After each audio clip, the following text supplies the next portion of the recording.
Hello everybody, welcome back to my channel and welcome to today's video. We're going to be doing a, I guess, midsummer reading wrap up. I don't know. I haven't done a reading wrap up probably since like March or something like that. But I have racked up a stack of books that I have been meaning to sit down and talk to you guys about for a while. I'm going to be talking about all the books that I have read since the start of May up until the end of July. It's a total of 10 books and I figured that was a good amount of books to be able to do a wrap up with. So without further ado, let's get started. I want to start off by talking about the books that I have most recently read because they're fresh in my mind and I'm obsessed with one of them and I want to scream it from the rooftops, okay? I literally finished this book this morning. I gave it 5 stars. It's incredible. And that book is When the Moon Hatched by Sarah A. Parker. Oh my god, it's so good. It's so good. It's so good. If you watched last week's reading vlog, you will see that I finished this book and I kind of talked about my brief thoughts about it.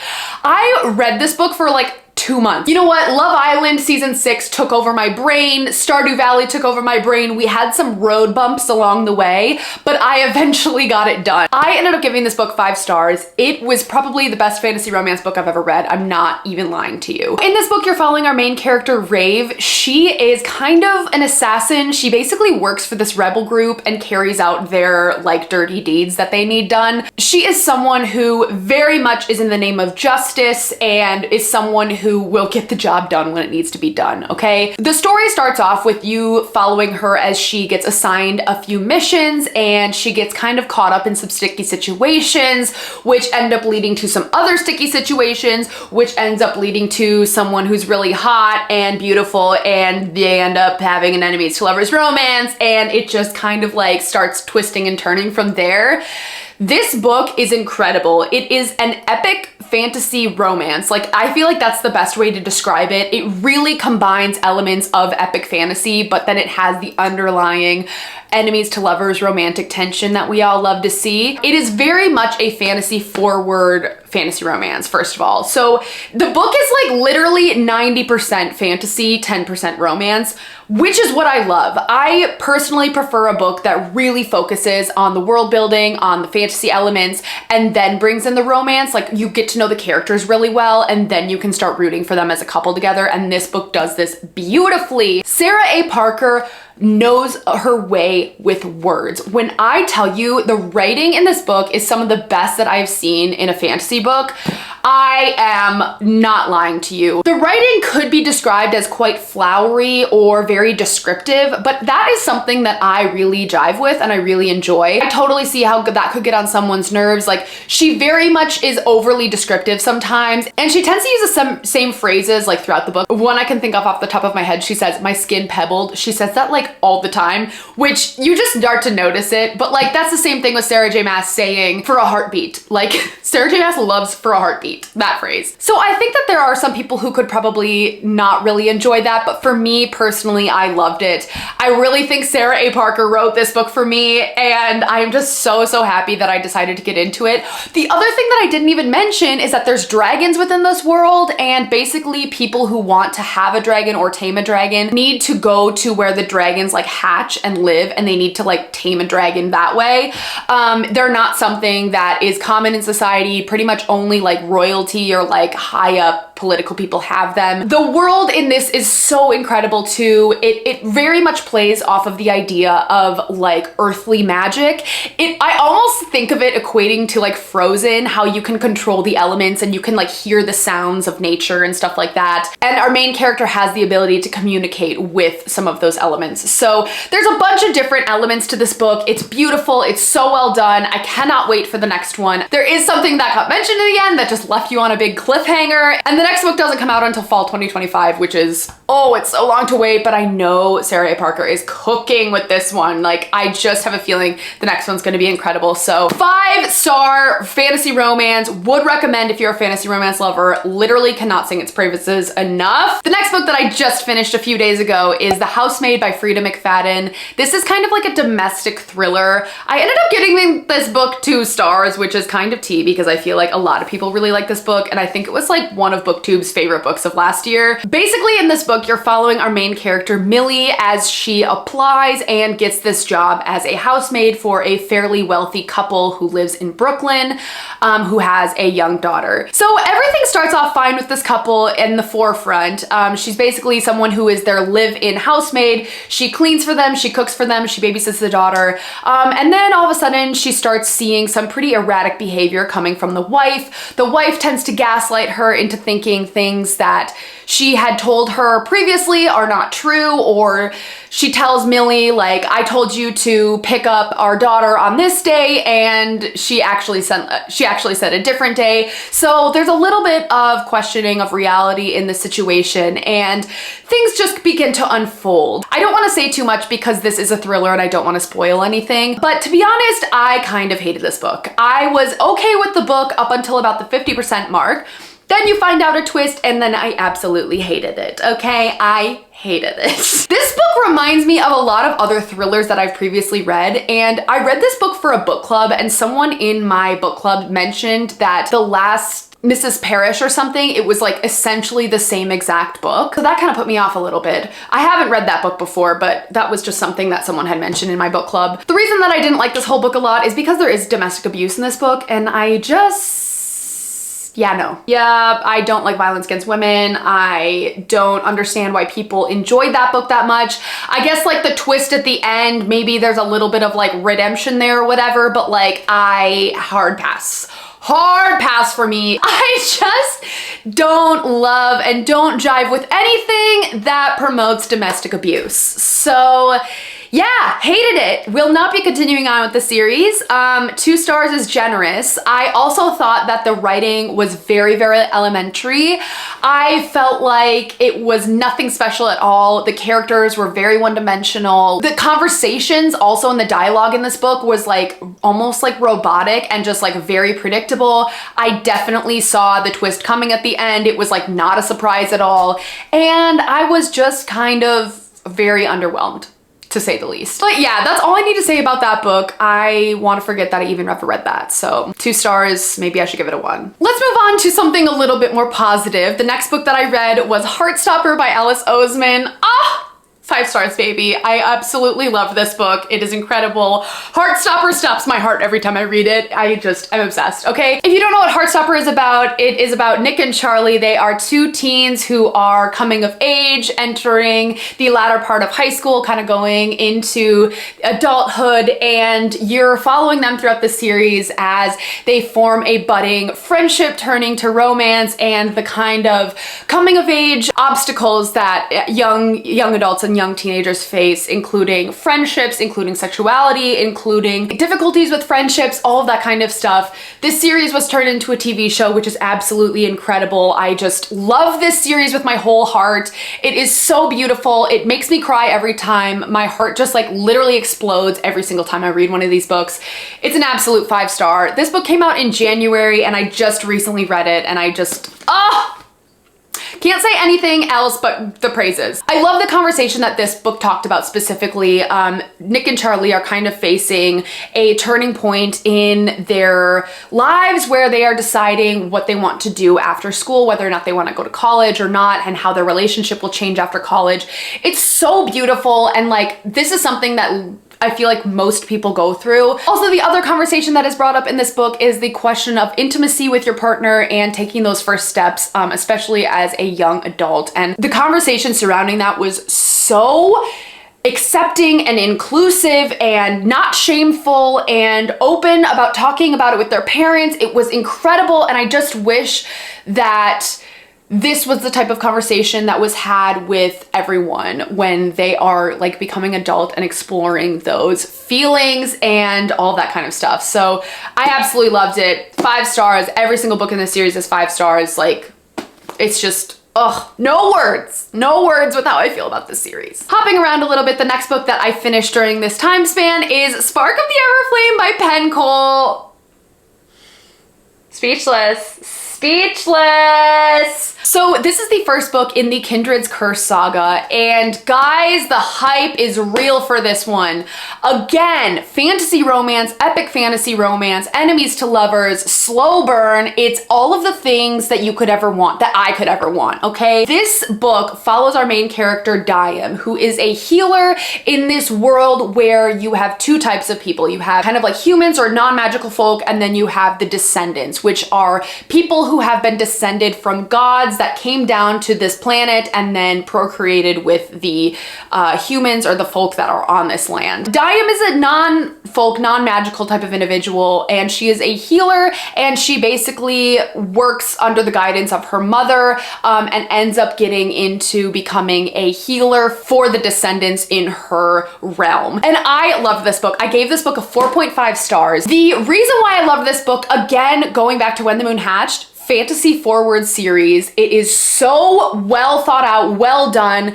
You can tell the author has thoroughly thought about this book and thought about the world and created a firm world in your mind. Like the world building in this book is incredible. The reason I gave it a 4.5 rather than a 5 is because I feel like a lot of the enemies to lovers tension in this book was a lot more tell than show. I feel like we did have some showing of the tension building between the two main love interests, but I do feel like the main character, Diam, when she was sitting in the hate part of the hate to love, it was more of her saying to herself, I hate him, rather than showing that she hated him. You know, like her actions spoke louder than her words in this book, and she clearly liked him, like a lot. Like you can, like she's just lying to herself at that point. You could tell she was obsessed with him, but she would just continually say, I hate him, he's the worst. That was the reason why I knocked it a half star. Otherwise, I do think this book would be 5 stars. I really, really enjoyed it. There was not a lot of romance in this book. I feel like the romance is very much going to come to fruition in the second book. I feel like this was honestly just more of a world building setup, a plot setup, and then we're going to get into it with Glow, which is the second book in the series. I really genuinely did love this book, and I feel like I cannot wait to continue on in this series. It's just the slow burn is slow burning, and I'm very much obsessed with it. So 4.5 stars, would recommend if you're a fantasy romance lover or epic fantasy romance lover. Please, please, please give it a try. Cannot wait to get to the rest of the series. The next book I read in this time span is The Ever King by L.J. Andrews. Now, we had chosen this book for a book club pick. This was my pick for one of the book club picks, and I must say, DNF'd it. Didn't love it. Again, I've been really into this like fantasy romance era, and this is one of the ones that has been going around on BookTube for a while. The people in my book club tend to love fantasy romance, so I thought this would be a fun recommendation and a fun one to try, but I just was not into it. I DNF'd this book at 62%, and I think the reason I did is because the romance was too intense for me. This is kind of like a dark fantasy romance, and it was just from right off the bat, the main male character love interest was way too much for me, way too much. It was just giving like borderline harassment, and I don't know, I just like could not. I couldn't. And maybe some people are into that, but like it was not for me at all. So this is kind of marketed as an enemies to lovers, hate to love romance or whatever. But again, I felt like it was more tell, not show in the enemies to lovers. Like you could tell they were feral for each other like instantly, but it just kept being like, I hate him, like you know, like that kind of stuff where it's like their internal thoughts say otherwise to their actions. And I don't know, I just like I was really not into it at all. It was like captive, like it was like a captive situation. It was just like, I don't know, I hated it. I couldn't. There were other people in my book club who did like this though, so maybe if you're someone who really likes a really intense like dark romance, then you'd probably like it. This is like vanilla compared to the dark romances you can get out there, but it's just like dark romance isn't for me. After I figured that out after reading this book. The one thing that kept me going though in this book was the world building. I really did like the sea kind of like pirate ship aspect of it. It made the main character a lot more like, I guess, attractive in that way, because I just like picturing a hot pirate in my brain. But that was about it. That was the only thing that kept me going in this world. Another thing, I feel like the world was not very well built either. Like it had a cool concept, but I just feel like I didn't have a very good picture in my brain of how the world works and and how it was laid out and like all that kind of stuff. I know there was a map, but like it just didn't make sense in my brain. There was this something called like, I don't even know. There was like some kind of like wall that separated two parts of the world, and I just felt like that was not very well explained. DNF this book. If I had finished it, I probably would have given it a 2.5, and yeah, not for me. Not for me. Not gonna be doing a dark fantasy romance again. Absolutely not. Thank you.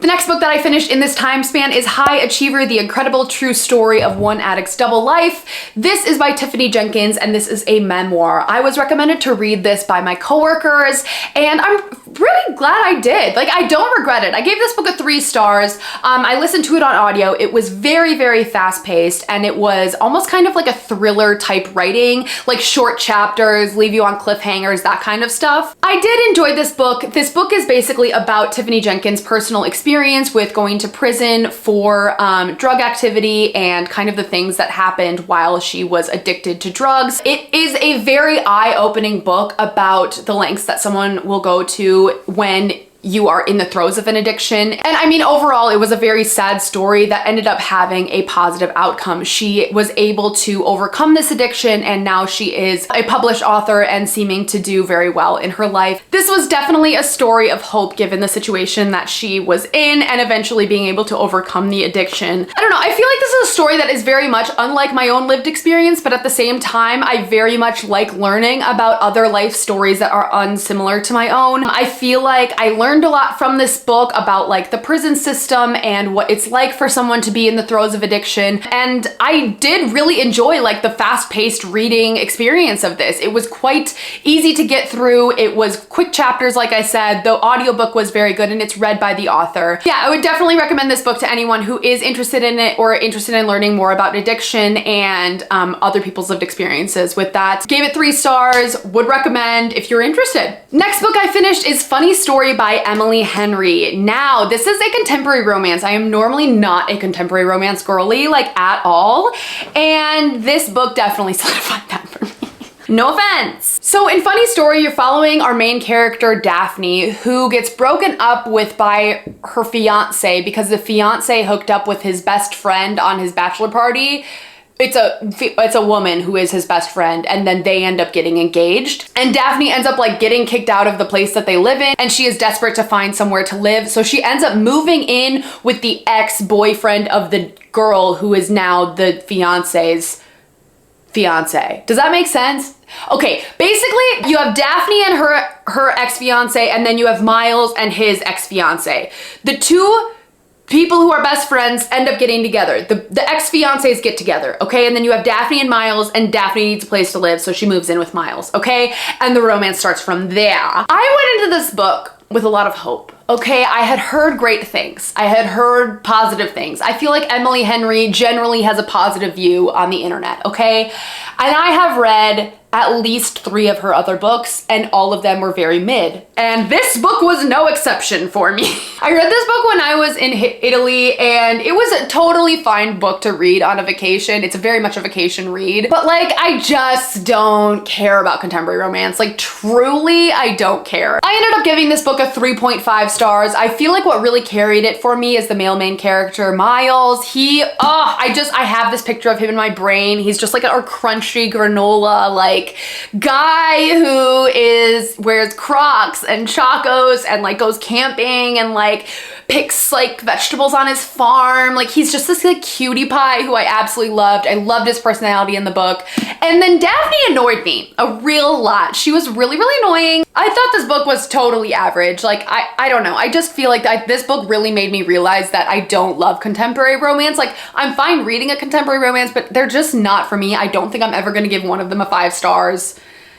Ever. I think if you do like contemporary romance, you'd probably like this. This book is a contemporary romance that doesn't feature just the romance. It also talks about other issues that go on with the main character, such as issues with her parents and the struggle that she has with her relationship with them. And I do appreciate that in a book, but like, I don't know. If I want to read a book about people who are going through it, I would much rather read a literary fiction that I feel like I can actually like, I feel like literary fiction's just, I get them to my soul. But these books, contemporary romance, when you're talking about other issues other than the romance, I just like kind of don't care. I kind of don't care. And I think that's just me. And this is no shade to anyone who likes contemporary romance. Truly it's not. It's just not for me. And yeah, I discovered that.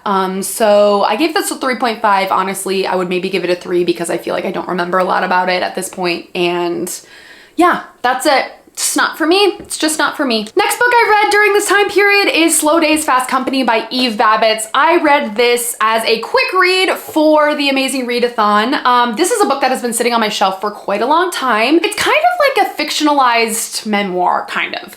So Eve Babbitt breaks this book up into a few different short stories. She was a socialite back in like, I think it was like the 1960s or 1970s. Essentially, it's just like the glam Hollywood life back in the days when, you know, people are just like on the Hollywood Hills and they have just the glitz and glamour and like the drugs and the parties and the, you know, the opulence of, you know, that 1970s Hollywood vibe. The reason that I wanted to read this book initially is because I feel like it's a more accurate description of that kind of era, that 1970s, just like hippie, like, you know, Hollywood era that I absolutely love from like the fictionalized version of Daisy Jones and the Six. And that is the inspiration from why I wanted to read this book. I enjoyed it. I feel like it was completely fine to me. I didn't feel like I had a super large attachment to any of the characters. It was honestly just like little excerpts from her life and kind of like different excerpts from the relationships she had, whether or not a romantic relationship or a friendship. I was hoping for a little bit more attachment to the writer in Eve Babbitt in here, but I just didn't feel like I really got that. I felt like I was kind of skimming it, to be honest with you, and I ended up giving it a 3 stars. Probably could be like a 2 because I feel like I've forgotten quite a bit about it. But I did get kind of like a time capsule of that 1970s Hollywood glitz and glamour kind of lifestyle. But yeah, I feel like I really didn't take like a huge message away from this book by any means. And yeah, it was a 3 star. Looking back on it, probably could give it a 2 stars, but glad I read this. It had been sitting on my TBR for a really long time. And lastly, I did a reread of both Throne of Glass and Crown of Midnight. Nothing new to talk about in this realm other than these are the first 2 books in the Throne of Glass series. I have decided to do a complete reread of the first 4 books in this series before I head into Empire of Storms, Tower of Dawn, and Kingdom of Ash.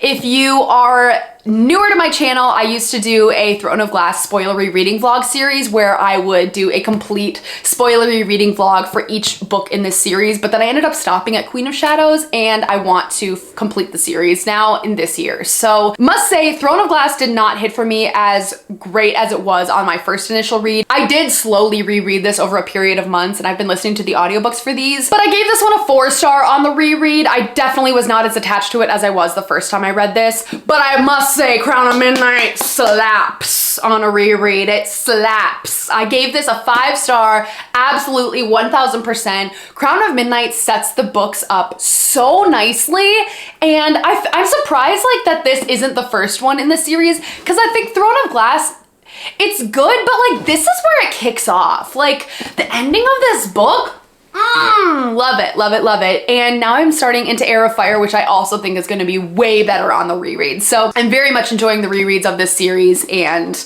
obsessed, obsessed. If you've never reread this series before, 1000% would recommend. I feel like I understand the world so much better now and the characters so much better and where we're taking this series into the future. So loved it, loved it, loved it. All right, so that is my complete midsummer wrap up. If you have made it this far into the video, leave a wave emoji because August reminds me of Salt Air on the Rust on Your Door from Folklore by Taylor Swift, and ain't that the truth? Ain't that the truth? I hope you guys enjoyed this video and I will see you in my next one. Peace and love, everyone. Bye!